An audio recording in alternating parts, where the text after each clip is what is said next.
Number 1. Drink your pee. Oh yes, the Bear Grylls special. You're lost in the desert, no water in sight. Your lips are cracked like ancient pottery, and your brain, in a panic, whispers, "What if pee?" Let's clarify something. Urine is not a magical survival smoothie. It's the stuff your body wants out. It's full of salts, toxins, and stuff your kidneys specifically kick to the curb. Drinking it once probably won't kill you. Yay, silver linings. But as a hydration strategy, it's like trying to put out a fire with gasoline. Here's the science why part. When you drink urine, your already dehydrated body has to work harder to filter out all that waste again, so you get less usable water and more stress on your kidneys. Do that a few times and congrats, you've got yourself a lovely case of kidney failure in the middle of nowhere. Ironically, it feels like doing something smart. You're recycling. You're a resourceful survivalist. No, you're a desperate mammal drinking its own bathroom waste. Even Bear Grylls has since walked back the whole pee drinking routine. He now recommends evaporating it and collecting the condensation, which, fun fact, requires gear you probably don't have. Bottom line, pee belongs in the out bin, not the in cup. Unless you're auditioning for a Darwin Award, maybe skip the yellow Gatorade. Number 2. Play dead for bears. So you're in bear country. You've read some stuff. One article says, make yourself big. Another says, curl up like a sentient meatball. Welcome to the Choose Your Own Misery Bear Attack Edition. Here's the breakdown. Playing dead only works in very specific bear-related scenarios. It's not a universal cheat code. If it's a grizzly bear defending her cubs or food stash, yes, go full burrito, flatten yourself out, cover your neck, and pretend to be the world's saddest long. She might rough you up, then get bored. But if it's a black bear, different rules. Playing dead for a black bear is like handing over your lunch money and lying down. Congratulations, you're now a snack wrap. Black bears are more likely to be predatory, meaning if one is stalking you, it's not because you're in its space, it's because you're the meal. And if you don't know your bear species on sight, yeah, that's kind of a problem. Best case scenario, don't get close enough to play guess that bear. Moral of the story, survival advice isn't a one-size-fits-all burrito. Playing dead could save your life or turn you into bear sushi. Choose wisely. Number 3. Suck out the snake venom. Cue every cowboy movie ever.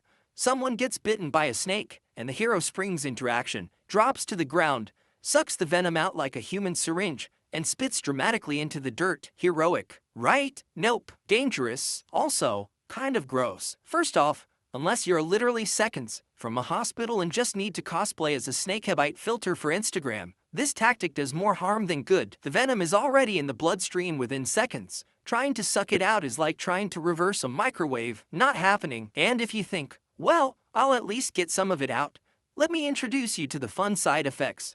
You could damage the tissue further. You might get venom in your own mouth, especially bad if you have cuts or ulcers. And worst of all, you're wasting time when you should be calmly panicking and calling for help. Modern science says, keep the victim still, lower the bitten limb below heart level, and get to a hospital. No cutting, no sucking, no cowboy cosplay. Leave the venom extraction to anti-venom and trained professionals, not your friend who once watched Ringo. Basically, if your survival plan involves putting your mouth on someone else's open wound in the woods, it's time for a rethink.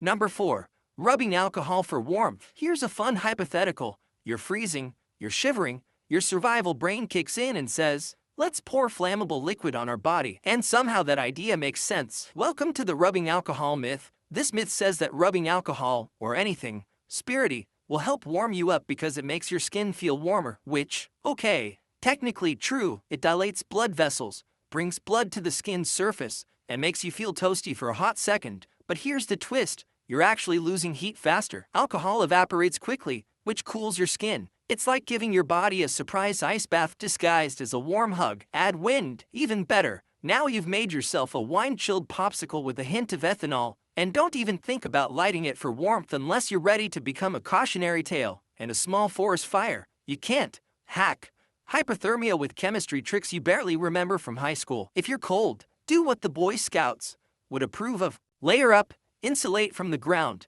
and build a safe fire if you know how. Save the rubbing alcohol for actual first aid or cleaning your phone screen after you texted your ex at 2 a.m. in the woods. Number 5. Punch a shark in the nose. You're swimming peacefully, living your best beach vacation life, when suddenly a shark appears like it just heard someone talking smack about its mother. Your brain scrambles through every ocean-related movie you've ever seen and lands on punch it in the nose. Sounds badass, right? There you are, underwater Muhammad Ali, ready to square up with the literal apex predator. But here's the thing, good luck aiming for a nose while panicking in a cloud of bubbles, sea water, and maybe a little pee. Sharks don't sit still and politely wait for you to get a clean hit. Also, fun fact, the nose is where the shark's electroreceptors are.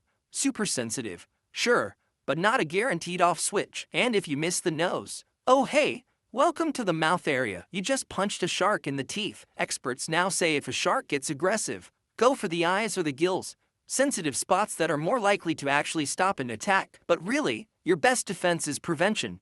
Avoid swimming at dawn, dusk, stay out of murky water, and maybe don't wear shiny jewelry that makes you look like a disco snack. Because while punching a shark sounds like a power move, it's mostly just an underwater flail session with high-stakes consequences. Number 6. Eat raw meat like a caveman. So you're stranded, starving, and thinking, if ancient humans did it, I can too. Right. You spot a wild animal, maybe you somehow catch it, and then you eat it raw like a budget Tarzan. Here's the part caveman movies forget to mention.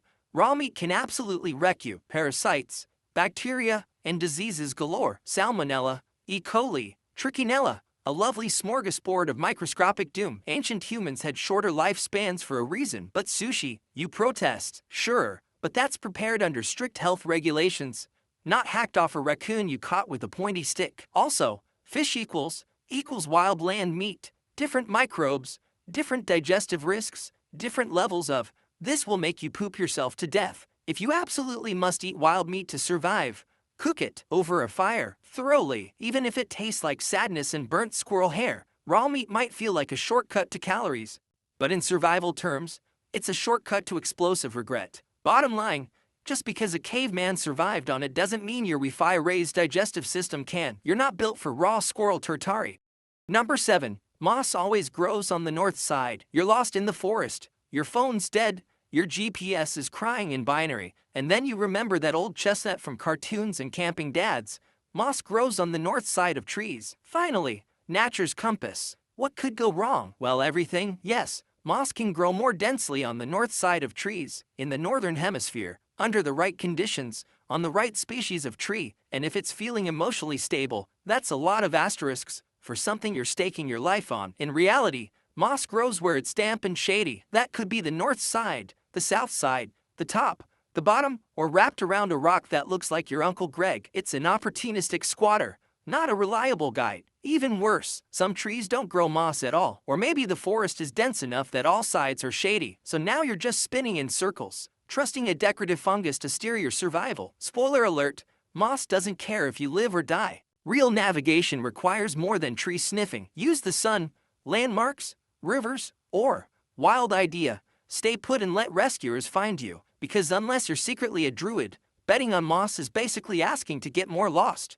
Number 8. You can outrun the lava flow. Let's take a moment to appreciate the cinematic drama of lava. It uses, it glows, it melts everything in its path, but it's slow, right? You've got time to take selfies, pack your bags, maybe roast a marshmallow or two. Not always. While most lava flows creep along at a lazy pace, around 1 to 10 miles per hour, some flows, like those from fissure eruptions or steep slopes, can suddenly speed up to 30 miles per hour more. That's faster than you, unless you're a pro sprinter with a death wish and a downhill advantage. But speed isn't even the main issue. The terrain is. Lava doesn't follow roads. It flows wherever it wants, through forests, across uneven ground, down hills. If you're running on unstable rubble or dense jungle, even slow, lava becomes terrifyingly fast. And let's say you do outrun it. Now what? The air is toxic, the ground is hot enough to fry your shoes, and visibility is garbage. You don't win.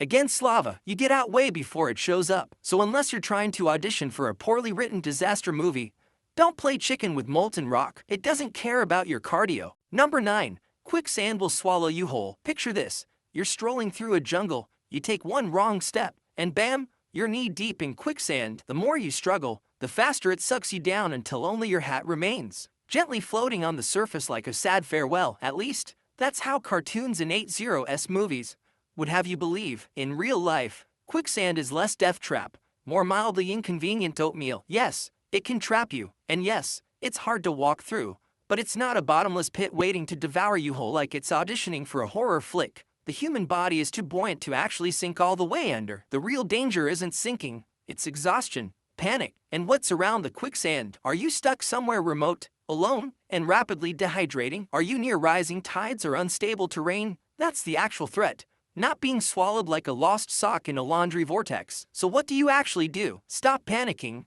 I know, easier said than done. Spread your weight out, move slowly, and try to lean back to float. It's not about wrestling the mud into submission.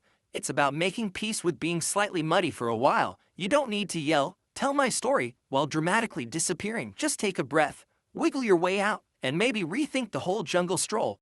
Number 10. You can suck the air out of a car tire and breathe it. You're trapped in a car underwater. Oxygen is running low. Suddenly you remember, I saw in a movie you can suck air from the tires. Genius. You unscrew the valve, put your mouth on the stem, and, well, now you're choking on tire burps, and your lungs hate you. Let's break this down. Car tires do contain air, yes, but it's under high pressure, and not exactly coming out in smooth, breathable puffs. Also, if the tires are filled with nitrogen, which many now are, that's not helping much either. You'll get a mouthful of pressurized, possibly rubber-flavored nothing. And to make matters worse, the pressure difference between the tire and the inside of your lungs makes it very hard to actually suck anything useful out. You're not extracting life-saving air. You're doing a weird rubber balloon impression in a crisis. If you're submerged and need air, your best bet is an air pocket, like inside the car's sealing bubble, and even that only buys you minutes. The real survival move is escaping the car before it's fully underwater, not relying on vehicular scuba hacks. Basically, if your emergency plan sounds like a deleted MacGyver scene, maybe don't.